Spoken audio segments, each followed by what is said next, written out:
कर्क राशि जुलाई 2026 मेहनत एवं परिश्रम से सफलता, कार्य के अंदर रुकावटें या कार्य के अंदर सफलता क्या होने वाला है। जुलाई 2026 के अंदर कौन से क्षेत्र में लाभ होने वाला है कर्क राशि वाले जातकों को। दर्शक मित्रों, मैं पंडित राजेश दवे, वैदिक ज्योतिष परामर्श केंद्र, यह जो मैं आपको फलादेश बता रहा हूँ यह लग्न एवं राशि के अनुसार बता रहा हूँ और गोचर ग्रहों की स्थिति के ऊपर। आपकी कुंडली के अंदर ग्रह एवं दशा भिन्न अलग हो सकती है। यदि आप ज्योतिष के माध्यम से अपने जीवन के बारे में जानना चाहते हैं तो मेरे से आप व्यक्तिगत संपर्क कर सकते हैं। कर्क राशि का स्वामी है वो चंद्रमा। चंद्रमा मन का मालिक है। चंद्रमा जो है वो बुद्धि का कारक ग्रह है। तो कर्क राशि वाले जातकों के लिए जुलाई 2026 के अंदर कौन से क्षेत्र के अंदर हेल्थ, परिवार, व्यापार एवं शिक्षा की दृष्टि से क्या क्या होने वाला है। तो सर्वप्रथम हम ग्रहों के ऊपर दृष्टि डालते हैं।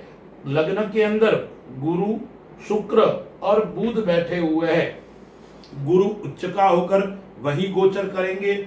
बुध और शुक्र साथ में बैठे हुए हैं, लेकिन जो शुक्र है वो 4 तारीख को सिंह राशि के अंदर चला जाएगा।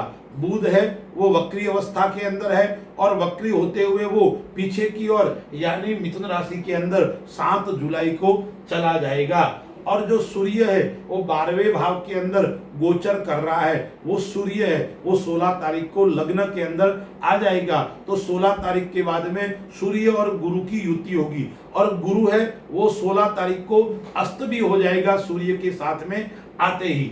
और धन स्थान के अंदर केतु बैठा हुआ है। वो केतु क्या क्या हमें लाभ करवाएगा। 8वें घर के अंदर कुंभ राशि में राहु है और मीन राशि के अंदर भाग्य स्थान के अंदर शनि गोचर कर रहा है और आय स्थान के अंदर सेनापति मंगल भ्रमण कर रहा है। यह ग्रहों की स्थिति क्या क्या लाभ देने वाली है, कुछ मैं आपको तारीखें बताता हूं। इन तारीखों में आपको परेशानी का सामना करना पड़ेगा।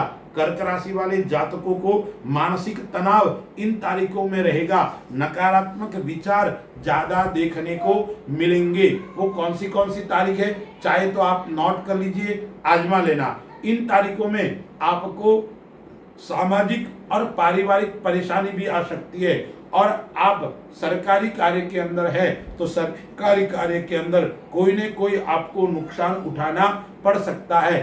4, 5, 13, 14, 21, 22, 23 एवं 31 जुलाई यह आपके लिए मध्यम रहने वाली है। परेशानी का सामना करना पड़ सकता है। अब हम विचार करते हैं व्यापार की दृष्टि से, कार्य क्षेत्र की दृष्टि से जुलाई 2026 के अंदर कर्क राशि वालों के साथ में क्या क्या होने वाला है। तो यह जो समय है जुलाई महीना है वो मिश्रित फल देने वाला है।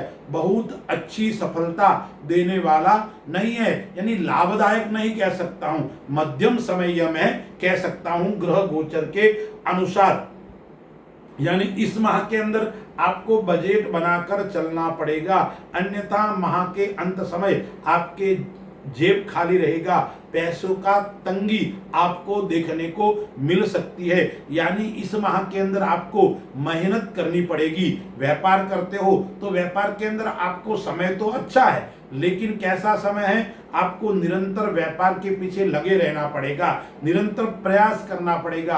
आप 100% प्रयास करोगे तो आपको 65% अच्छा सफलता मिलेगी, रिजल्ट मिलेगा, उससे ज्यादा मिलने वाला नहीं है। लेकिन आप विदेश संबंधी कार्य करते हो, सूर्य वहां बैठा हुआ है 16 तारीख तक, या आप विदेश संबंधी कार्य करते हो तो विदेश संबंधी कार्य के अंदर आपको लाभ का योग बन रहा है। आप विदेश में माल भेज रहे हो या आयात निर्यात का कार्य करते हो या विदेश से रिलेटिव कोई भी काम करते हो, उसके अंदर जरूर आपको सफलता मिलने वाली है। और 16 जुलाई से पहले पहले विदेश यात्रा का योग भी आपके लिए बन रहा है। सूर्य खर्च भाव, व्यय भाव के अंदर बैठा हुआ है तो व्यय भी आपका बढ़ाएगा, लेकिन 16 तारीख तक धन का निरंतर आगमन और व्यय दोनों होता रहेगा। उस बात का आपको विशेष ध्यान रखना पड़ेगा। धन आएगा और धन जाएगा भी, इसलिए मैंने बताया आपको बजट आपका सही होना चाहिए। और व्यापार के अंदर यदि आप भूमि संबंधी कार्य करते हो तो आपके लिए श्रेष्ठ रहने वाला है, या पैतृक कोई कार्य करते हो तो भी आपके लिए अच्छा रहने वाला है। स्वयं का आप व्यापार करते हो, आप ही उसको हैंडल करते हो, तो आपको परेशानी का सामना करना पड़ेगा। यदि आप न्यायालय से जुड़े हुए हो, ऐसे व्यक्तियों के लिए समय मध्यम रहेगा।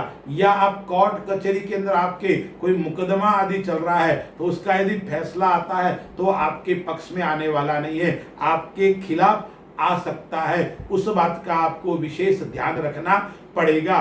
परिवार की दृष्टि से यह समय थोड़ा कलहपूर्ण रहने वाला है, तो व्यापार की दृष्टि से 2-3 बातें मैं आपको और ध्यान दिलाता हूं, आपका ध्यान आकर्षित करता हूं। आप शेयर मार्केट का काम करते हो, सट्टे मार्केट का काम करते हो, तो आपको सावधानी पूर्वक करना है, आपको समझदारी पूर्वक करना है, आपको नुकसान उठाना पड़ सकता है उस बात का, क्योंकि राहु बैठा हुआ है कुंभ राशि के अंदर 8वें घर के अंदर, इसलिए आपको ध्यान रखना पड़ेगा। फिर शुक्र की दृष्टि भी यहाँ आ जाएगी, और इसलिए आपको कोई भी निवेश करते हो तो थोड़ी सावधानी पूर्वक आपको करना पड़ेगा।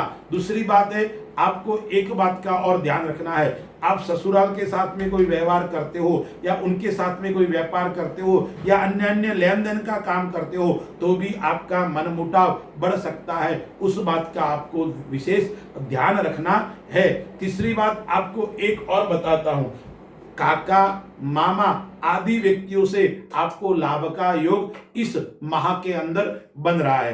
अब हम परिवार की दृष्टि से देखते हैं। गुरु की नीच की दृष्टि 7वें भाव के अंदर है, 8वें भाव के अंदर राहु बैठा हुआ है, और पंचमेश जो है मंगल वो आय स्थान के ऊपर बैठा हुआ है, पंचमेश के ऊपर स्वग्रही दृष्टि है, तो आपको संतान पक्ष से जरूर लाभ हो सकता है। संतान आपके कहे अनुसार चलेगी, संतान का विवाह नहीं हो रहा है तो शुभ समाचार भी इस माह के अंदर मिल सकता है, लेकिन जीवन साथी के साथ में मनमुटाव बढ़ सकता है, कलह का वातावरण उत्पन्न हो सकता है। इसलिए जीवन साथी के साथ में थोड़ा आपको समझदारी पूर्वक व्यवहार करना पड़ेगा। उनके साथ में आपको कलह किस प्रकार से न हो, ऐसे वाणी का आपको उपयोग करना पड़ेगा।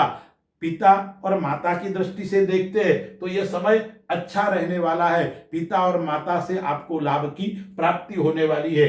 तृतीय स्थान का जो स्वामी है बुध, वो लग्न के अंदर गोचर कर रहा है, फिर कहां चला जाएगा, 12वें स्थान के अंदर चला जाएगा, तो छोटे भाई बहनों से भी आपको लाभ की प्राप्ति होने वाली है, उनसे आपको अच्छे संबंध बने रहेंगे। मित्र आदि है उनके साथ में आप व्यापार आदि करते हो तो भी आपको लाभ होने वाला है। व्यापार इतना अच्छा नहीं है इस माह के अंदर, लेकिन साझेदारी की दृष्टि से देखते हैं तो आपके लिए उत्तम और श्रेष्ठ है। साझेदारी जिसके साथ में करते हो उसके साथ में जरूर आपको सावधानी रखनी पड़ेगी, यानी लिखापटी करना है या कोई भी बात करते हो स्पष्ट रख के करोगे तो आपके लिए श्रेष्ठ और उत्तम रहने वाली है। अब स्वास्थ्य की दृष्टि से देखते हैं तो स्वास्थ्य की दृष्टि से यह समय अनुकूल है, अच्छा है, कई प्रकार के लाभ देने वाला यह समय आपको रहने वाला है।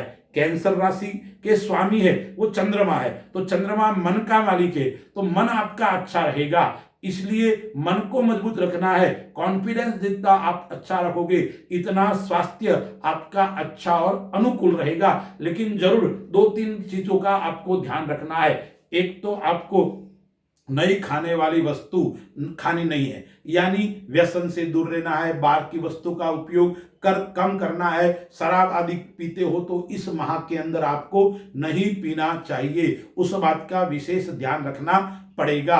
शिक्षा की दृष्टि से देखते हैं तो शिक्षा की दृष्टि से गोचर काल यह महीना मध्यम रहने वाला है। विद्यार्थियों को थोड़ा एकाग्रता की कमी रहेगी, थोड़ा मन में बेचैनी का समय रहेगा, एक स्थान पर बैठकर आप पढ़ाई नहीं कर पाओगे, अध्ययन नहीं कर पाओगे। तकनीकी क्षेत्र से विद्यार्थी जुड़े हुए हैं, कानूनी क्षेत्र से विद्यार्थी जुड़े हुए हैं या चिकित्सा क्षेत्र में यदि आप लगे हुए हैं, ऐसे विद्यार्थियों के लिए यह समय इतना खराब नहीं है, उनके लिए तो अच्छा और श्रेष्ठ फल देने वाला है।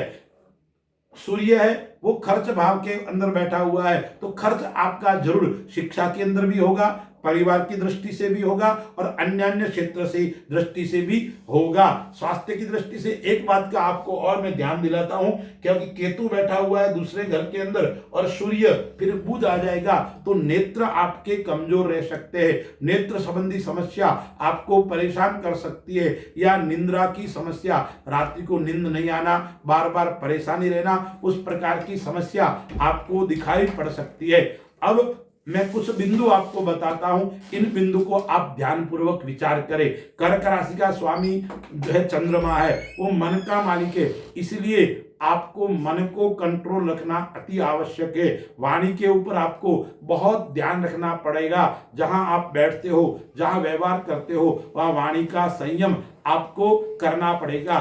और यात्रा आदि के योग इस माह के अंदर मध्यम बन रहा है, तो आपको यात्रा आदि टालनी भी है। जितना हो सके इतना यात्रा आपको करनी है। जाना आवश्यक हो तो ही जाना चाहिए, लेकिन उत्तर दिशा से यात्रा करते हो तो आपके लिए अच्छा और श्रेष्ठ रहने वाला है। और उपाय क्या क्या करना है? कर्क राशि वाले जातकों को भगवान शिव का पूजन करना है, चंद्रमा को आपको मजबूत करना है, और साथ में ओम नमः शिवाय उस मंत्र का आप जितना जाप करोगे इतना आपके लिए उत्तम और श्रेष्ठ रहने वाला है। सोमवार के दिन भगवान शिव के मंदिर में जाकर आपको ओम नमः शिवाय या महामृत्युंजय मंत्र है उसका आप जाप करोगे, आपके लिए उत्तम और श्रेष्ठ रहने वाला है। कर्क राशि, कैंसर राशि वाले जातकों को एक बात का और विशेष ध्यान रखना है। जुलाई 2026 के अंदर आपको वाहन आदि धीरे चलना है। घर के अंदर भी चलते वक्त आपको ध्यान रखना पड़ेगा, अन्यथा चोट खरोच का योग भी इस माह के अंदर आपको बन रहा है। दूसरी बात, विदेश की दृष्टि से यह समय अच्छा है, विदेश यात्रा का योग भी बन रहा है। तो विदेश जाना चाहते हो तो आपके योजनाबद्ध तरीके से आप जाओगे तो आपको लंबा वहां निवास करने का योग भी इस माह के अंदर आ रहा है। भगवान शिव और सोमवार के दिन आपको चंद्रमा का दान यानी सफेद वस्तु का दान, शंख यदि आप रोज बजाते हो तो आपके लिए श्रेष्ठ और उत्तम रहने वाला है। अस्तु। जय श्री राम।